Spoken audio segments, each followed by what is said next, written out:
Oke, Assalamualaikum warahmatullahi wabarakatuh. Waalaikumsalam warahmatullahi Waalaikumsalam warahmatullahi wabarakatuh. Alhamdulillah, sehat semua. Ya, wabarakatuh. ya, man, koneksi lu jelek banget, man. Nggak apa-apa. Kalaupun luput di sini, nanti Anda bisa lihat rekaman, insya Allah ya. Eh, Pada sesi ini, kita akan membicarakan tentang pasar bisnis. Kalau yang kemarin itu kan adalah pasar consumer, ya, konsumen. Kita sebutnya consumer. Sekarang kita akan bicara tentang market business. Market business itu adalah eh, beda dengan yang dipikirkan orang-orang. Di orang-orang itu market business itu adalah B2B, produsen ke produsen. Untuk pemasaran ini definisinya agak berbeda. Yang disebut pasar bisnis itu adalah pasar kepada institusi. Jadi pembelinya adalah institusi.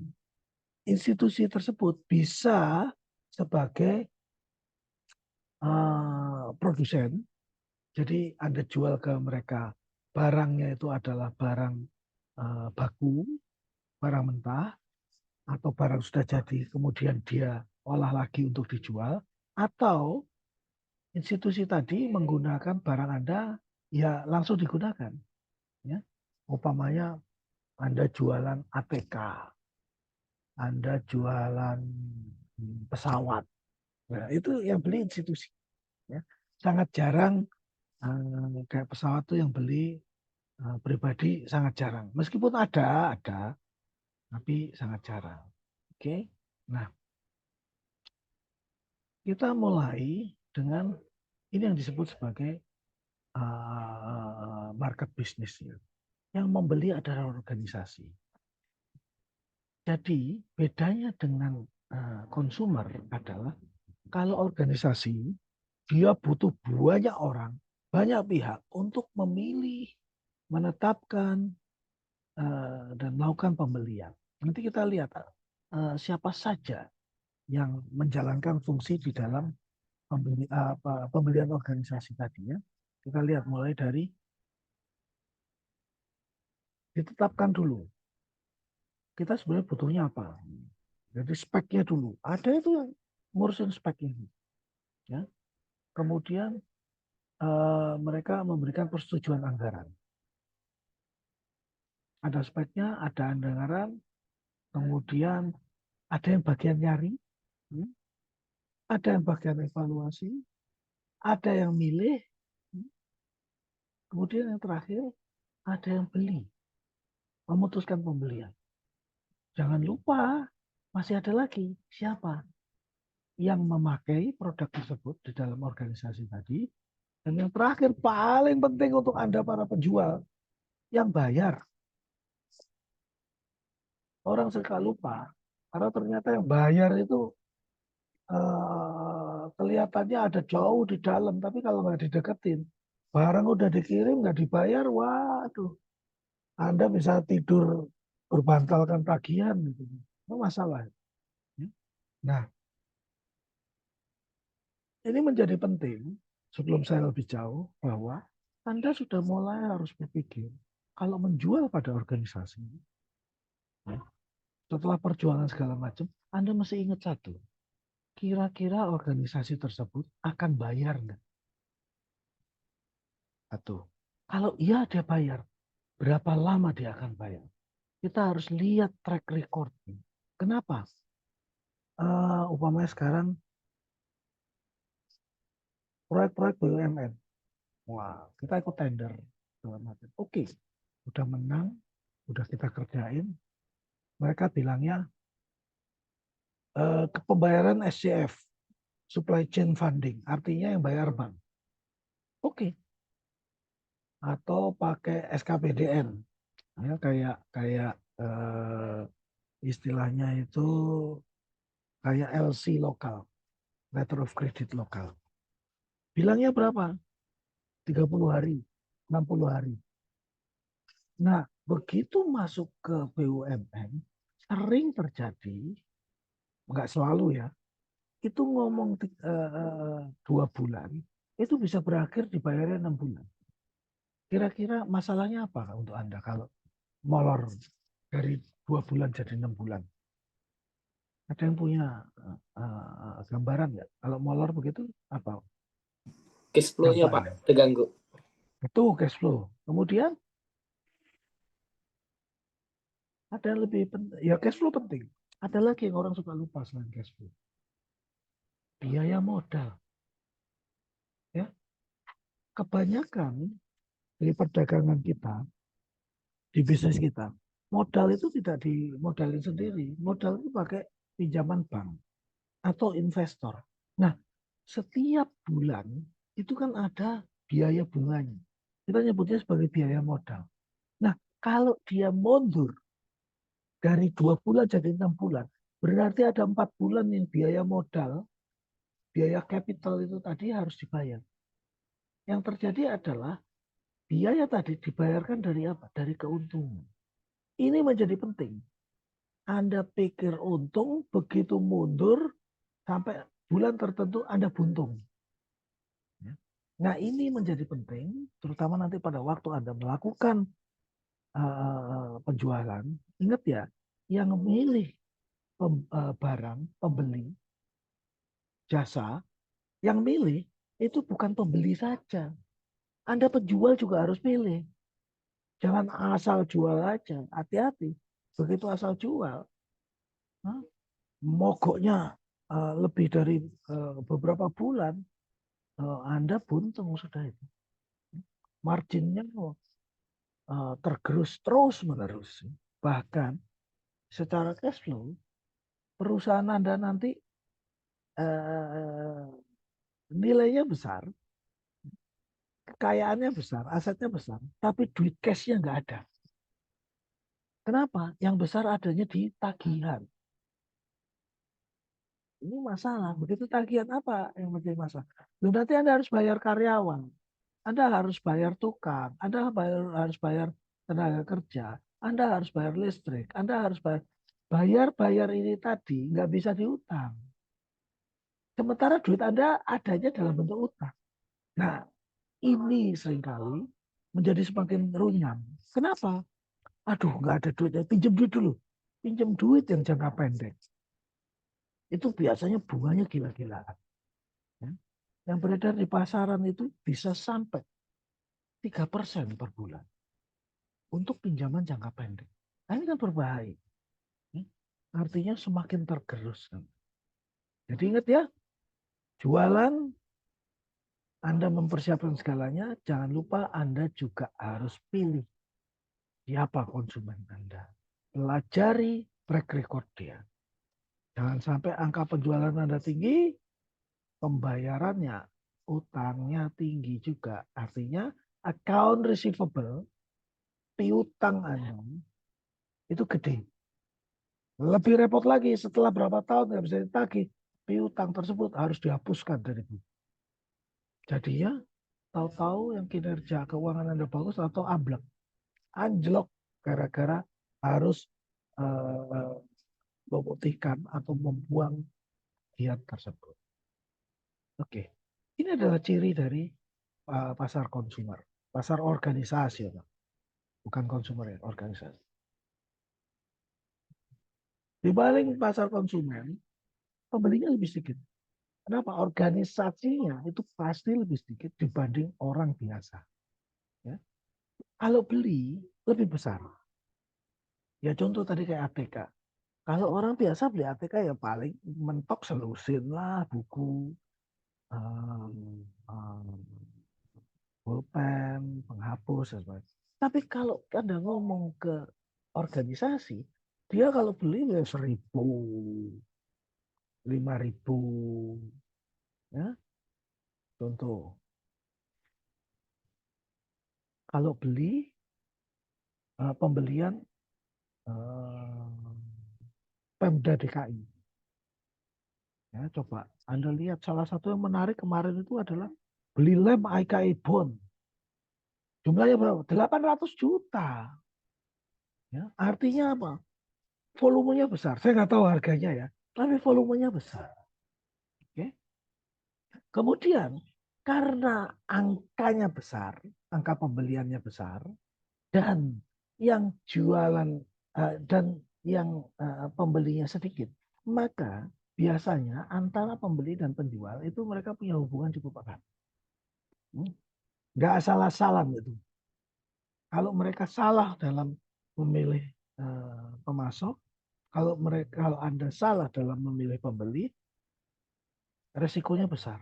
Oleh karena itu, seringkali pembeli dan pemasok dan pembelinya tadi, pelanggan, itu hubungannya cukup erat. Kalau organisasi, kalau dia jadi pembeli, biasanya apa namanya dikonsentrasikan. Ya, contoh, pembelian dari saya punya case itu di pertambangan di Sumbawa, ya. Lokasinya di Sumbawa, tapi dia beli ATK apa-apa semua pembeliannya dilakukan di Jakarta. Kenapa? Mereka butuh konsentrasi. Loh kok kenapa mereka membelinya terkonsentrasi? Sederhana. Mereka butuh jumlah yang besar. Kalau jumlah yang besar, teorinya diskonnya juga bisa lebih besar. Pembeliannya bisa sekaligus besar. Makanya banyak pembelian itu dilakukan terkonsentrasi. Enggak tersebar banyak, tapi di satu titik, dari geografisnya terbatas. Oke? Nanti kalau ada pertanyaan, Anda langsung aja tanya. Soalnya kalau enggak, saya akan jalan terus. Ya. Adapun permintaannya, itu mengikuti dari pasar konsumen. Kenapa? Pembelian organisasi itu biasanya organisasi tersebut itu juga melayani konsumen. Jadi kalau permintaan konsumen, pasar lagi turun, dia belinya juga turun. Gitu ya. Karena apa? Kebanyakan tidak sekedar dipakai sendiri, tapi mereka gunakan untuk melakukan penjualan atau pelayanan publik. Jadi kalau konsumennya tadi turun, pasar konsumen turun, maka dia akan terpengaruh ikut turun juga. Ya, contoh, saya supply kemasan karton ke perusahaan farmasi. Nah, kalau perusahaan farmasi tadi, pasar farmasinya, dia terus masuk ke konsumer ya, ke orang-orang. Pasar farmasinya turun, penjualan obat-obatnya turun, maka kardus saya, packing saya ikut turun. Nah, itu yang disebut sebagai turunan dari pasar konsumen.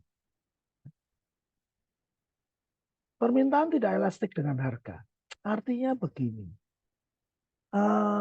kalau di pasar konsumen itu berlaku hukum supply and demand. Hukum supply itu pasokan dan permintaan. Kalau harganya murah, biasanya penjualan naik. Kalau harganya mahal, penjualan turun. Ya kan? Kayak gitu. Nah, kalau di pasar permintaan nggak gitu. Kalau harganya murah, dia nggak serta-merta langsung beli, pembeliannya naik. Enggak. Karena buat apa? Dia akan rugi di stok. Kalaupun naik, naiknya sedikit. Cuman dia nggak akan terus melakukan borong pembelian untuk setahun. Enggak. Enggak. Jadi dia tidak terlalu ngikutin pasar supply and demand yang di consumer. Oke. Yang terakhir di slide ini adalah permintaan mereka cenderung fluktuatif. Kadang besar, kadang kecil. Kadang berhenti lama, kadang-kadang tahu-tahu melonjak. Kadang-kadang di bulan-bulan tertentu naik, di bulan-bulan tertentu turun. Kira-kira kenapa? Itu adalah kaitannya dengan pasar konsumer. Ya, contoh. Kalau Anda jualan, saya paling senang pasar farmasi lagi. Anda jualan pasar farmasi. Begitu musim hujan, maka permintaan kardus dia naik untuk packing. Kenapa? Untuk jualan obat flu. Ya. Kalau begitu musim masuk sekolah, penjualan dia turun. Kenapa? Karena orang nggak belanja ke arah yang lain-lain. Duitnya dikumpulin buat bayar anak sekolah. Nah, maka tiap tahun itu selalu ada siklus. Anda harus paham kapan Anda jualnya. Kalau proyek pemerintah itu Anda jualan itu mulai dari yang gede ya, mulai dari September sampai Desember. Kenapa? Untuk masuk anggaran. Eksekusi dia itu sekitar Maret, Februari, Maret, April. Baru dieksekusi. Kenapa? Karena dia harus nggak masal beli. Dia harus masukkan dulu permintaannya ke internal. Dia harus masukkan dulu anggaran. Disetujui anggarannya, disetujui budgetnya, baru mereka melakukan pembeli. Oke? Nah, ciri berikutnya, mereka belinya profesional. Artinya nawar itu juga dilihat dulu. Bahkan seringkali mereka akan sangat detail bicara tentang teknis. Teknis dari produk Anda, teknis tentang bagaimana delivery-nya, kadang-kadang bagaimana instalasinya, teknis tentang bagaimana garansinya, bagaimana nanti kalau mereka mau melakukan klaim. Nah, itu berikutnya. Dan itu akan ditulis hal-hal tersebut di dalam kontrak pembelian. Banyak pengaruh. Artinya apa? Karena angkanya besar, maka yang bertarung banyak untuk menjual ke situ. Sementara di dalam organisasi tadi, seperti saya sebutkan, yang melakukan proses pembelian itu mulai dari atas. Mulai dari menentukan spek, sampai terakhir bayar. Artinya, banyak sekali orang-orang yang terlibat di situ. Dan masing-masing orang punya kepentingan sendiri. Biasanya yang berikutnya adalah kalau organisasi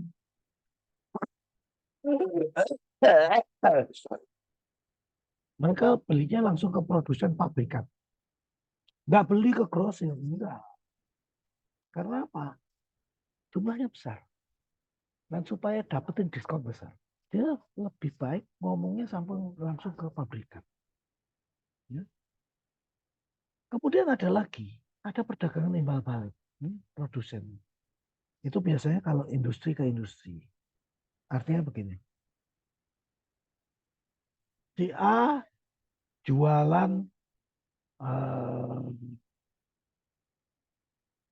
cari contohnya gini nih, nanti contohnya ada cari sendiri lah. Intinya gini, saya dengan Rohman. Rahman ini perusahaannya Rahman, perusahaan saya. Saya jual barang ke Rahman.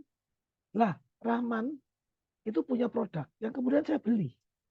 Nah, itu namanya imbal balik.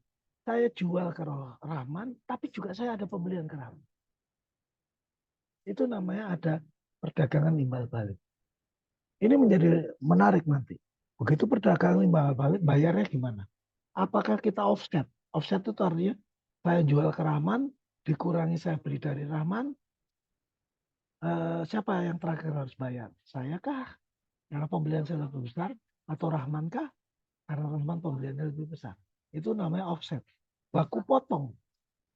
Kalau orang timur ini. Ada juga yang modelnya bayar sendiri-sendiri. Saya jual ke Rahman, Rahman bayar. Saya beli ke Rahman, saya bayar. Bisa begitu. Ya. Yang terakhir adalah ada opsi, bukan jualan, tapi sewa guna usaha. Leasing gitu nyebut. Upamanya gini, sewa upamanya rumah sakit. Rumah sakit itu ada sistem informasi manajemen rumah sakit. Seringkali mereka nggak beli. Lu kok bisa? Mereka dapat sewa guna usaha. Saya dulu salah satu klien saya jualannya begitu. Jadi gini, Pak rumah sakit, umpamanya Eka Hospital. Pak Eka Hospital, Anda saya kasih komputer, software, sistem, ya, untuk Anda menjalankan proses Anda, sehingga proses Anda itu menjadi terkontrol, cepat, dan cermat. Anda nggak bayar. Loh, nggak bayar. Saya nggak perlu beli komputernya, nggak perlu beli hardware-nya, software-nya. Nggak perlu. Anda bayarnya bukan di hardware software tersebut, Anda bayarnya per pasien. Selama berapa? 5 tahun, 10 tahun. Biasanya kalau perhitungannya tepat, kontraknya 5 tahun, per pasien itu bayarnya 2.000 perak aja. Itu 3 tahun udah break-even point. Ya.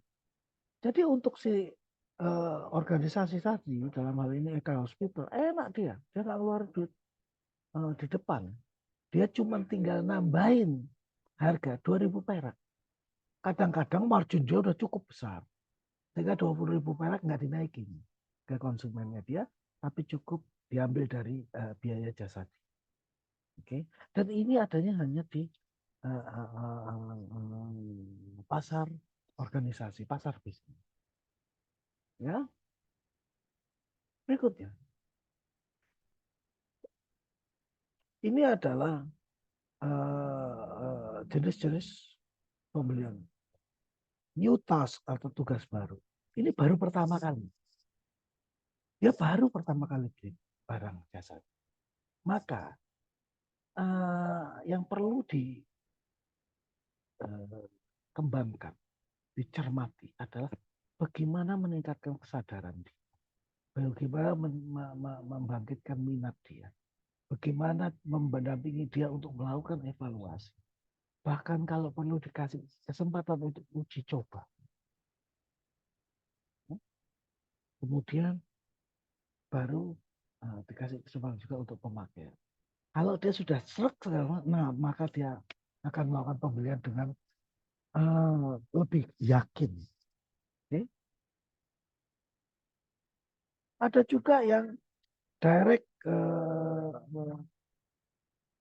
repurchase, pembelian ulang langsung.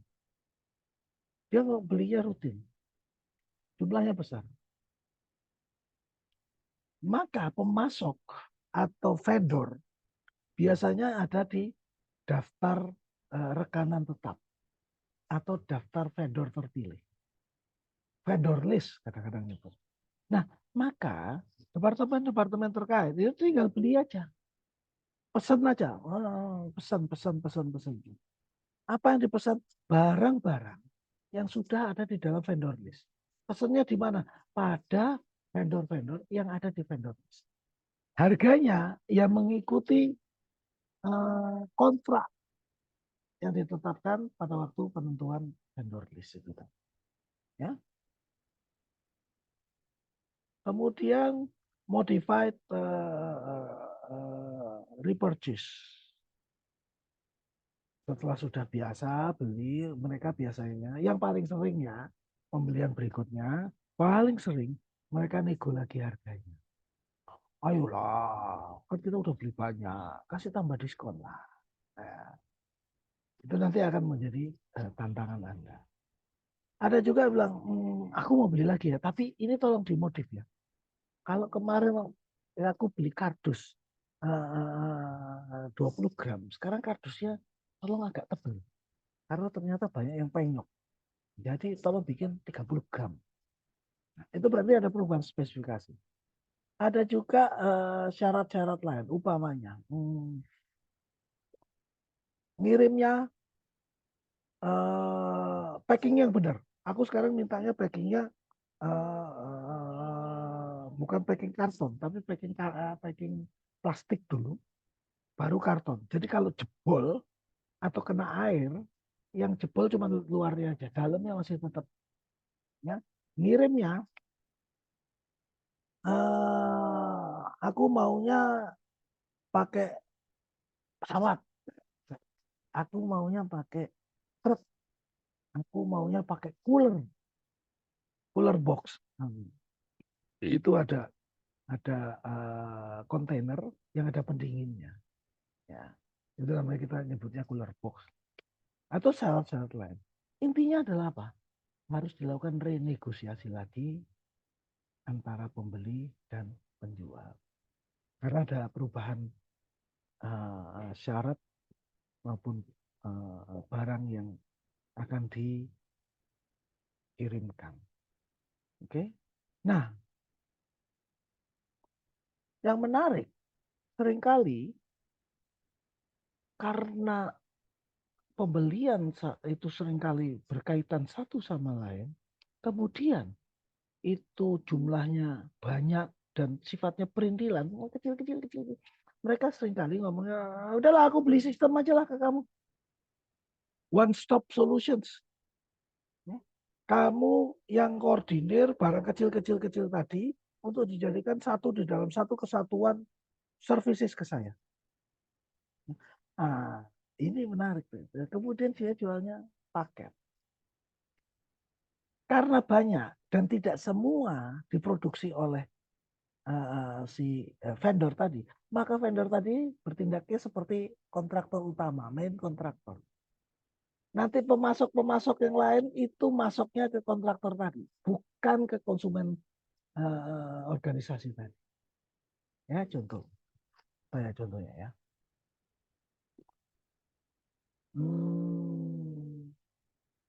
Komputer, IBM.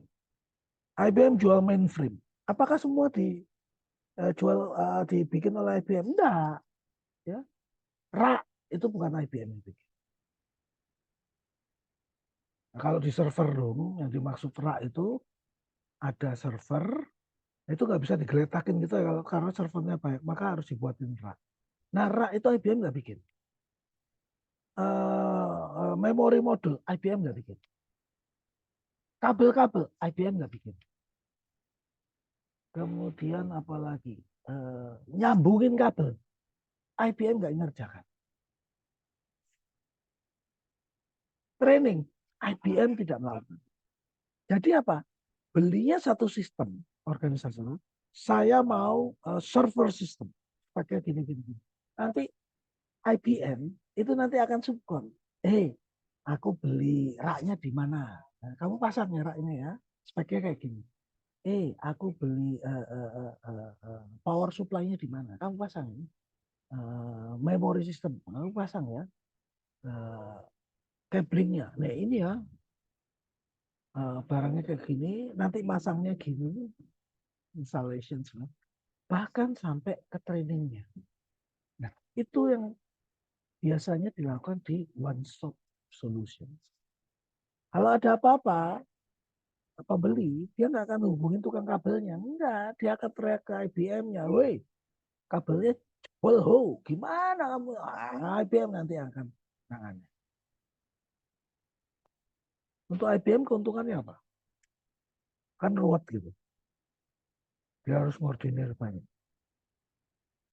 Apa kira-kira keuntungannya? Sederhana. Dia nambah margin. Harganya dinaikin. Kenapa? Ada biaya koordinasi. Nah, begitu. Oke, sekarang balik lagi ke di dalam proses pembelian yang kita sebut banyak tadi. Itu kan ada banyak orang yang melakukan banyak hal di dalam pembelian. Nah, ini adalah masing-masing perannya. Satu sebagai inisiator. Dia adalah yang punya ide. Dia bisa bilang, kita perlu beli ini. Okay.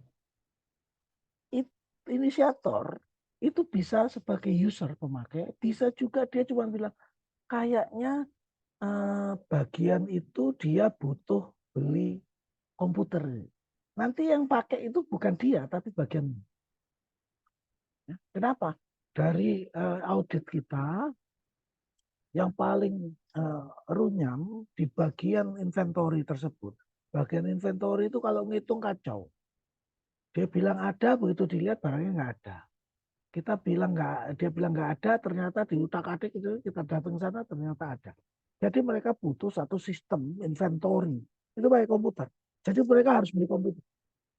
Nah, yang make itu inventory, yang teriak itu adalah marketing atau sales.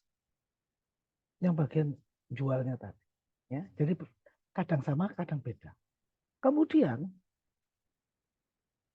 ada pihak yang dia bilang, dihitung, dipikir, dipertimbangkan, disesuaikan budget segala macam. Oke, beli, silakan beli. Apakah langsung beli? Enggak. Harus ada yang melakukan otorisasi lagi. Oke, yang si A tadi beli, ini yang lebih tinggi. Nanti dia akan ngasih tahu, bentar. Itu kan budget di departemenmu. Saya tak lihat lagi. Ini biasanya approval itu ada di manajemen puncak. Dia akan lihat, belah beli. Nah, bentar, tak lihat dulu, duitnya ada enggak? Kalaupun ada duitnya, cash flow-nya ada enggak? Budgetingnya masuk sebelah mana? Oke. Bisa dilakukan pembelian. Yang beli siapa? Apakah top management? Enggak.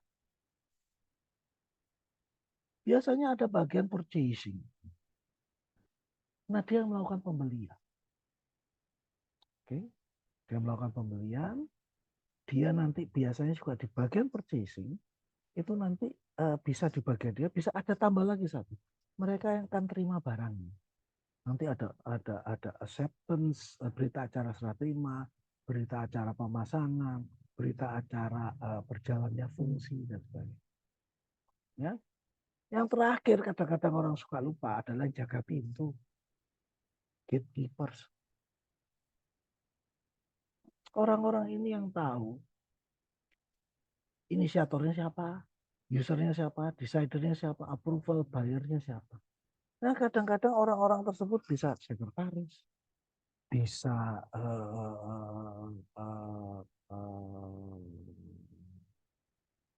apa tuh yang jaga di lobby itu, resepsionis. Nah, bisa. Oh ini ke sini Pak, nah, ini sini Pak.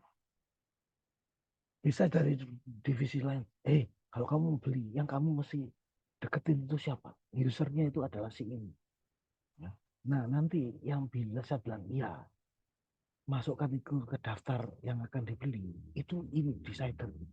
Nanti yang tanda tangan direksinya itu kan ada 4 direksi. Nah yang tanda tangan itu cuma direktur yang ini aja. Itu dia fungsinya orang tersebut. Itu kita sebut sebagai penjaga gerbang atau gatekeepers. Ya, oke. Ini adalah di dalam perilaku industri, pembelian organisasi, ini adalah perilaku utamanya. Yang pertama ada pengaruh-pengaruhnya. Yang pertama adalah pengaruh dari lingkungan dari pembeli tersebut. Apa? Satu, bagaimana permintaan akan produk dia. Bagaimana perkiraan atau ramalan tentang ekonomi mendatang. Kalau ekonominya diperkirakan baik, maka dia perkirakan pasarnya akan baik. Hasilnya apa? Dia akan melakukan pembelian lebih banyak. Apa untuk stok? Tapi kalau pasarnya kira-kira agak turun, tahun depan ekonomi agak susah, berarti kita jangan banyak-banyak beli. Kemudian interest rate, suku bunga. Ingat, kebanyakan usaha di Indonesia itu tidak menggunakan modal sendiri, menggunakan pinjaman pihak ketiga, bisa bank, bisa investor, bisa macam-macam, memegang saham itu bisa juga. Kalau suku bunganya tinggi, maka kebanyakan mereka tidak akan melakukan pembelian besar. Kenapa? orang yang punya duit daripada dijalanin ke bisnis tersebut, lebih baik ditaruh di bank. Bunganya lebih gede kok. Ya, demikian juga sebaliknya. Terpengaruh juga dengan adanya perubahan teknologi. Kalau teknologinya, contoh apa ya,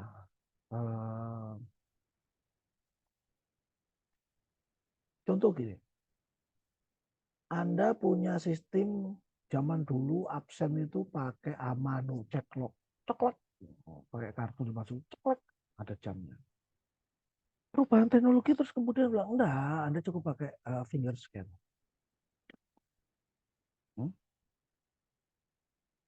Berubah lagi nggak? Berubah lagi.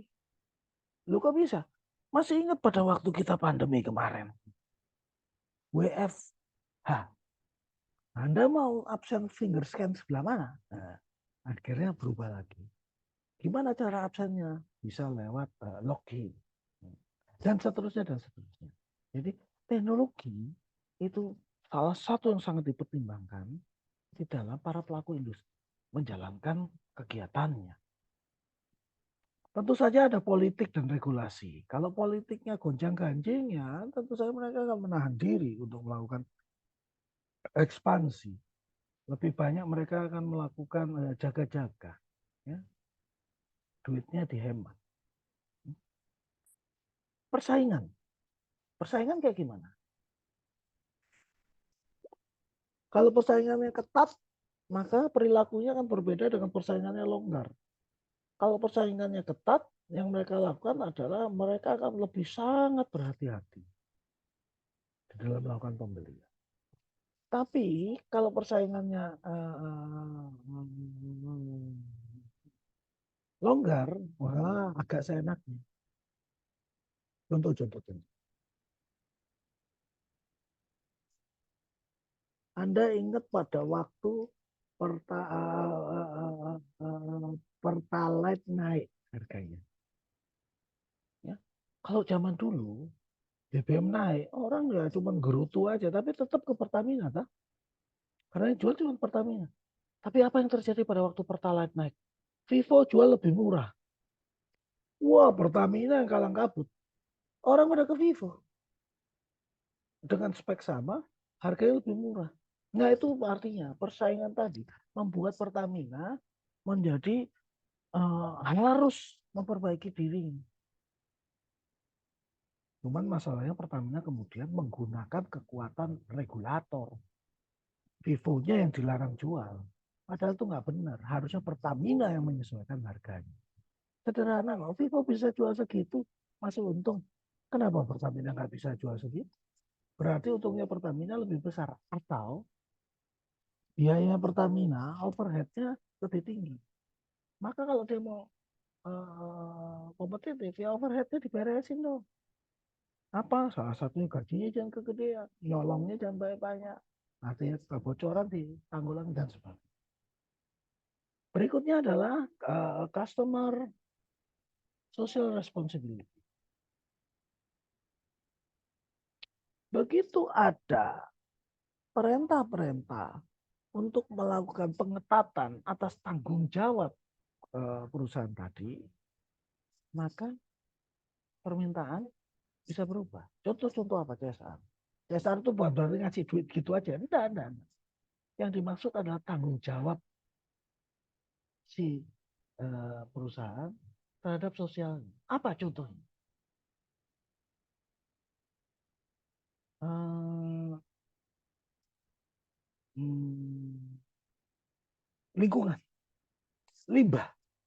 Yang tadinya pabrik tekstil main buang aja ke kali, nggak bisa sekarang.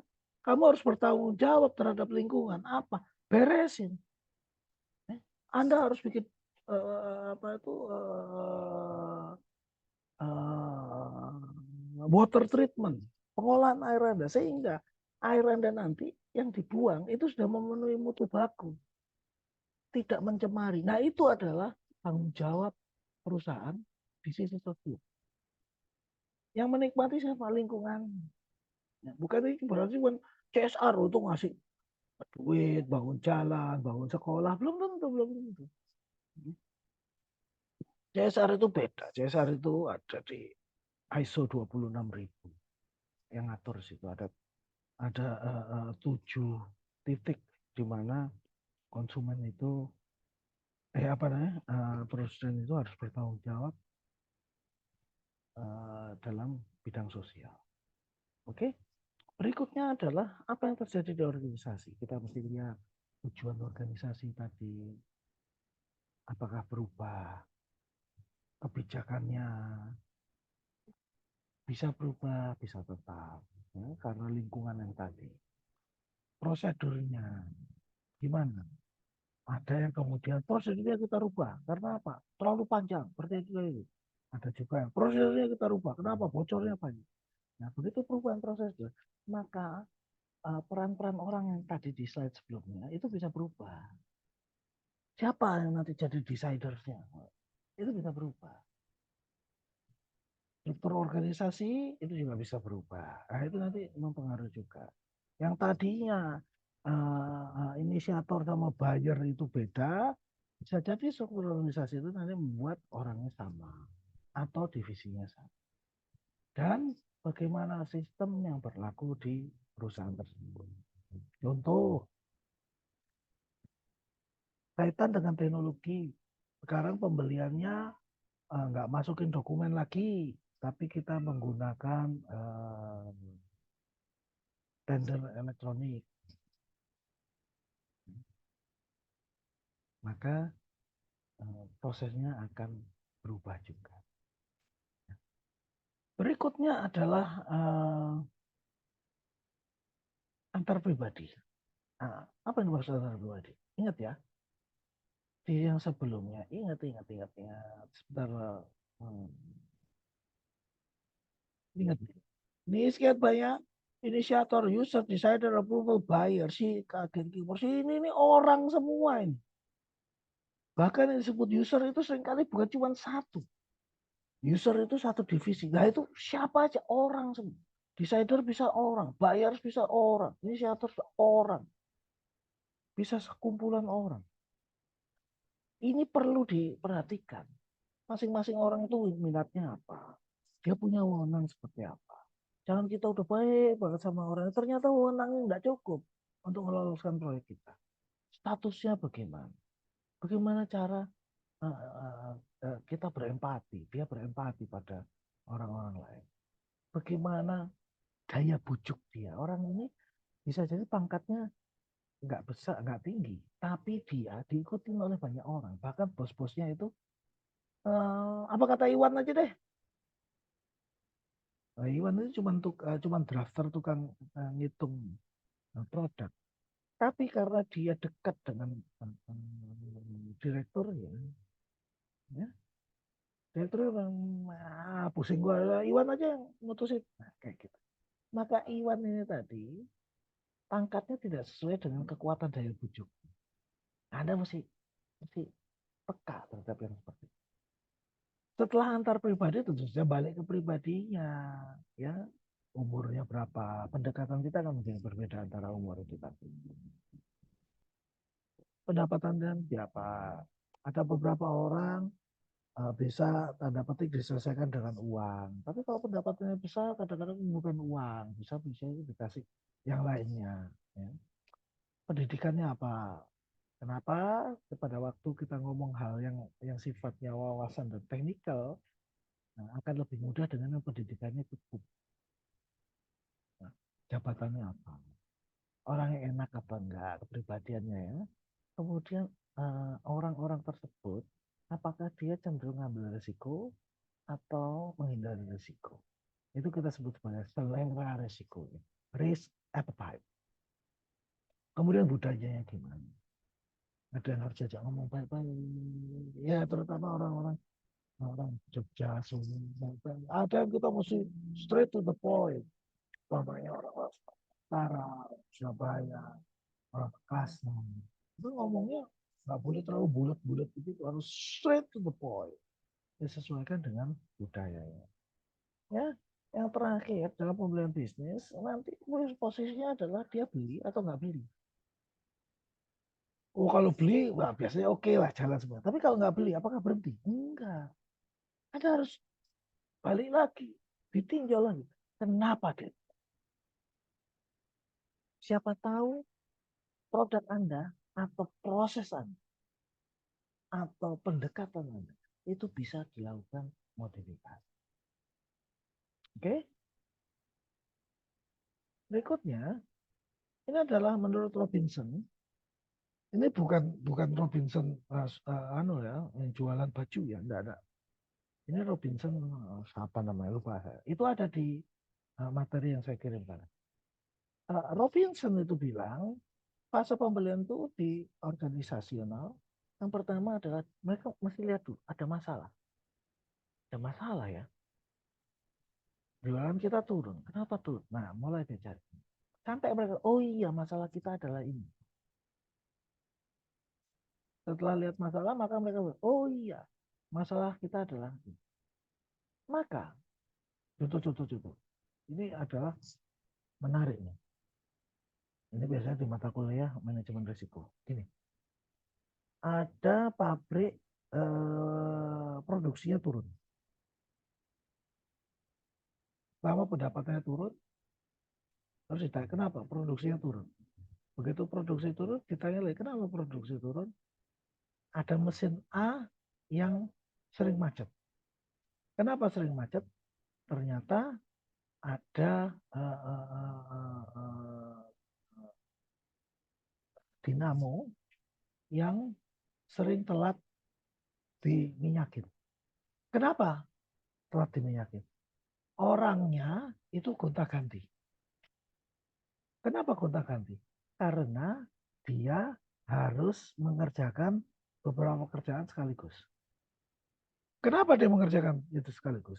Karena komputernya dia sudah busuk. Notebooknya atau desktopnya busuk. Sehingga banyak dia harus melakukan pakai kalkulator, terus pakai kertas.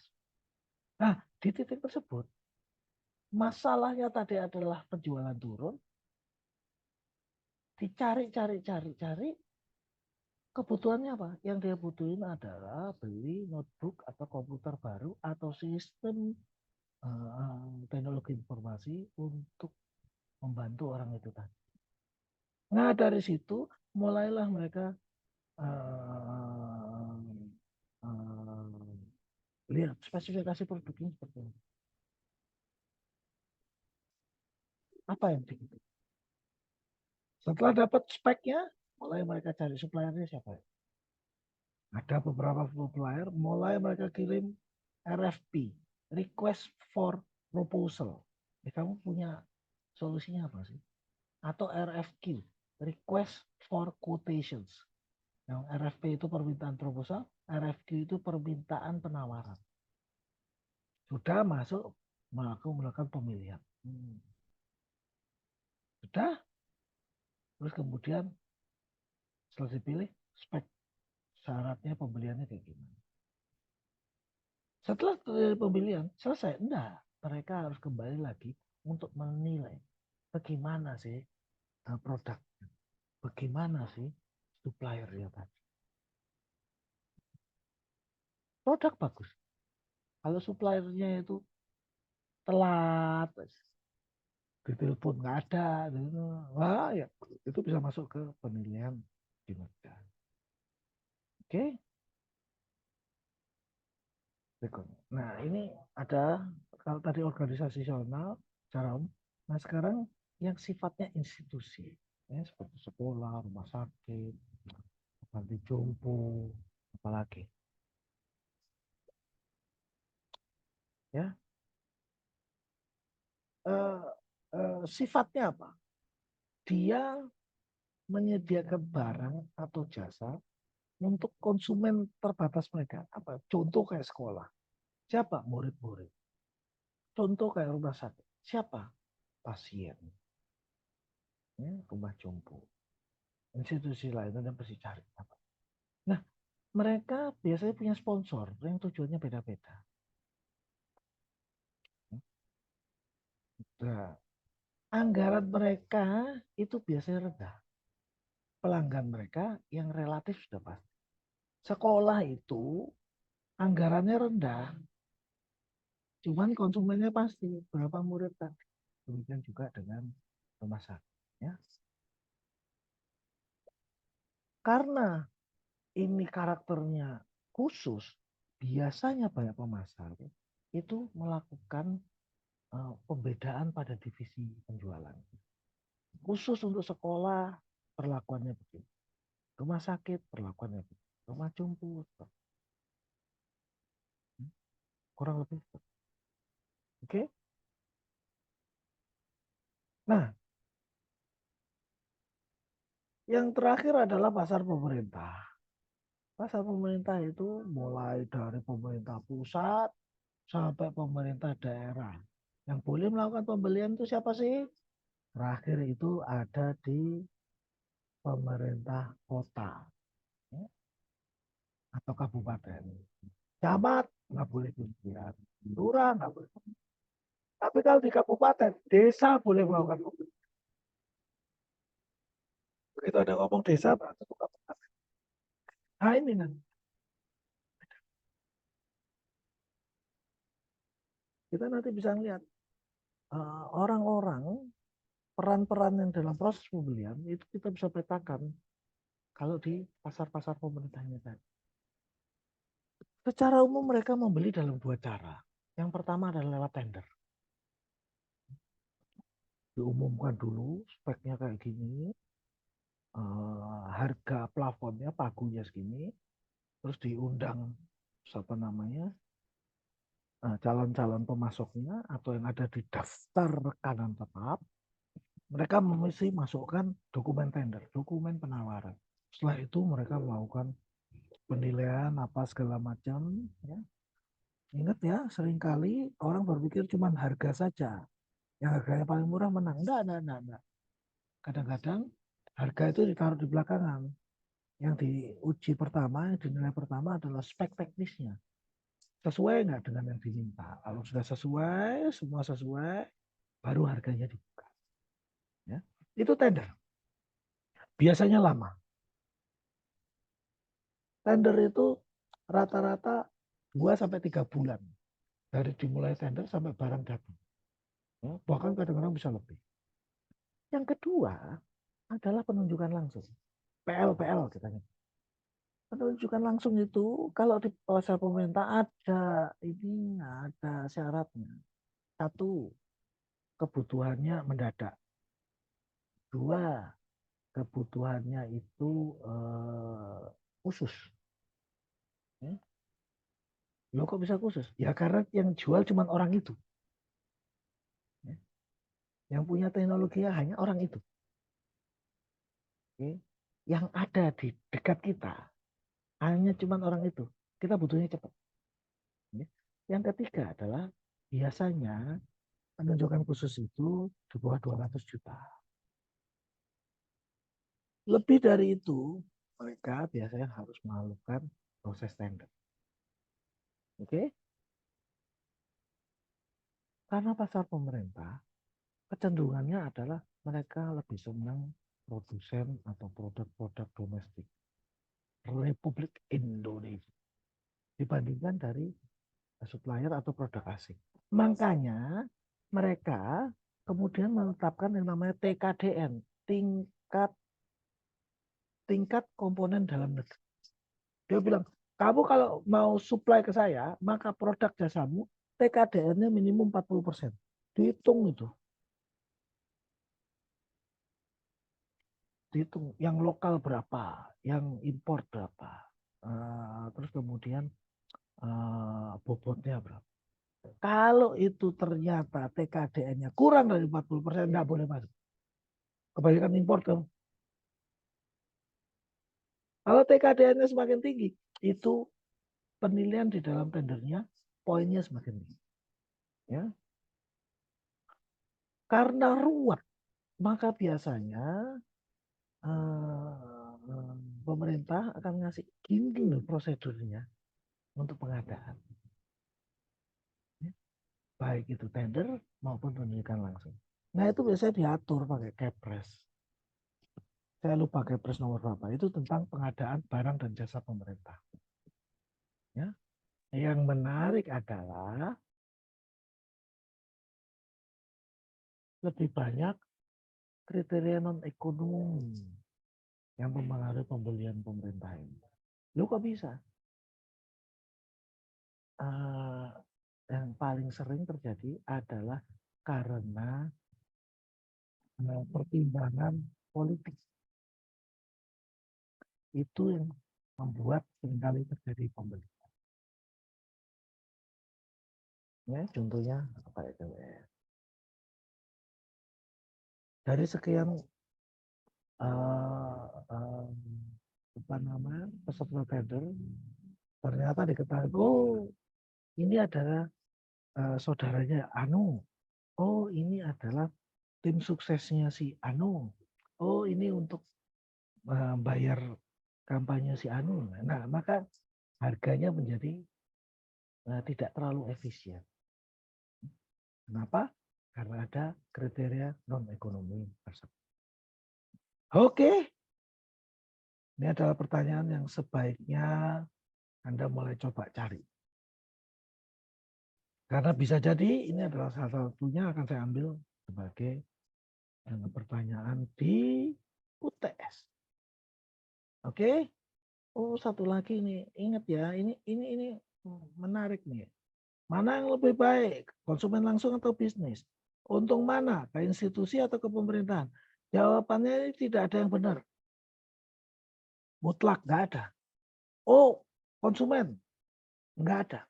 Kalau Anda jawab lebih baik ke bisnis, salah itu. Anda jawab lebih baik ke konsumen langsung, salah. Kenapa? Anda harus kasih argumennya. Anda harus kasih asumsinya. Anda harus kasih penjelasannya. Ingat ya, ilmu-ilmu sosial seperti ini, itu tidak ada kebenaran mutlak. Yang ada apa? Bagaimana Anda melihat konteksnya, bagaimana relevansinya, bagaimana asumsi yang Anda ambil. Jadi jawabnya ini bukan cuma A atau B, enggak.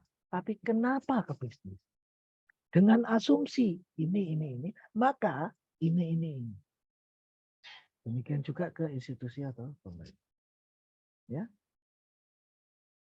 Nah, di titik tersebut, dalam menjawabnya, karena itu lebih banyak argumen, saya harapkan tiap orang bahasanya akan berbeda. Kalau bahasanya sama, maka kecenderungan terjadinya plagiasi, bahasa kerennya nyontek, itu sudah di atas 90%. Refleks saya itu adalah coret gitu aja sih. Namanya orang males ya coret. Oh, ini udah ada ini coret. Ya, sampai di sini ada pertanyaan? Oke, kalau ada Pak. apa? Silakan. Ya, izin Pak. Ya. Oke. Berkaitan dengan tugas yang sudah diupload di ini Pak, apa namanya? Website ya. Ya, Nah, di e-learning. Iya, di e-learning. Itu saya kan baru ya Pak, jadi belum begitu paham maksudnya. Ini yang kita mengangkat satu case atau memang dari modul yang Bapak berikan, ini kan udah pertemuan keempat ya. Nanti kan Ya. infonya di deskripsinya kan sampai pertemuan ke-7. Ya, betul. Nah, itu apakah kita merangkum dari yang Bapak sampaikan atau mengambil satu topik masalah gitu loh, Pak? Terima kasih, Pak. Kembali kasih. Yang paling mudah, maaf ya, saya nyebutnya paling goblok itu ngerangkum. Kenapa? Oh, tinggal meskipun tidak sederhana. Kenapa? Anda nanti yang mesti tahu dulu. Yang Anda rangkum itu apa? Masalahnya apa? Yang paling saya kasih penilaian tinggi itu adalah ada satu permasalahan, Anda melakukan pendekatannya dengan materi yang saya sudah berikan. Wah, itu nilainya bisa tinggi. Kenapa? Saya bahkan mempunyai asumsi yang sangat kuat bahwa Anda paham. Teorinya begini, itu menyelesaikan masalah yang seperti itu. Masalah anak ini itu bisa diselesaikan dengan pendekatan, teori, atau strategi di mata kuliah ini. Ya. Pilihannya terserah Anda. Oke? Ada lagi? Ya, baik. Terima kasih ya, Pak, penjelasannya. Oke, kembali kasih. Ada lagi? Kalau nggak ada terakhir. Kalau kelas malam itu mereka punya WA group. Sehingga kadang-kadang begitu dia sudah bosen dengan e-learning, itu diskusinya geser ke grup. Wah, jawabnya lebih seru di grup. Nah, saya usulkan yang kelas pagi bikin grup juga. Karena gini, agak runyam ini kalau di e-learning. Begitu banyak orang, selamat pagi Pak, Assalamualaikum Mama. Oke, kalau dijawab satu-satu. Begitu ada pertanyaan, nyarinya repot. Bentar ya, tanya yang mana ya? Tuh satu. Kemudian yang kedua, kadang-kadang soal-soal ujian saya ngambil dari di e-learning. Begitu saya ngambil, Anda mau ngelihat lagi ke e-learning, Anda akan bingung. Banyak sekali yang nggak penting. Jadi tolong itu diperhatikan. Sejelek-jeleknya, sebaiknya Anda punya WA group dari angkatan Anda. Ada pertanyaan? Dewi itu kelihatannya udah ngintip-ngintip tuh. Ada apa, Wi? Jam jawab Pak, itu yang kelas malam sama kelas pagi sama aja grupnya Pak. Oh sama aja. Oh ya kalau gitu aman deh. Artinya kalau di e-learning selama nanti saya pergi, e-learning agak runyam, kemungkinan saya akan jawabnya lebih banyak di grup. Ya. Karena data yang digunakan lebih kecil. Nggak perlu buka komputer. Oke? Sampai di sini? Oke. Saya kembali mohon maaf atas segala ketidaknyamanan yang saya timbulkan. Niatnya baik, cuman kadang-kadang dan seringkali eksekusinya payah. Nah itu ciri dari saya. Oleh karena itu saya mohon maaf. Moga-moga kita bisa ketemu lagi. Tetap jaga kesehatan. Jangan lupa semangat. Wallahul muwaffiq ila aqwamit thoriq. Assalamualaikum warahmatullahi wabarakatuh. Waalaikumsalam warahmatullahi wabarakatuh. Terima kasih Pak. Terima kasih banyak, Pak. Yuk.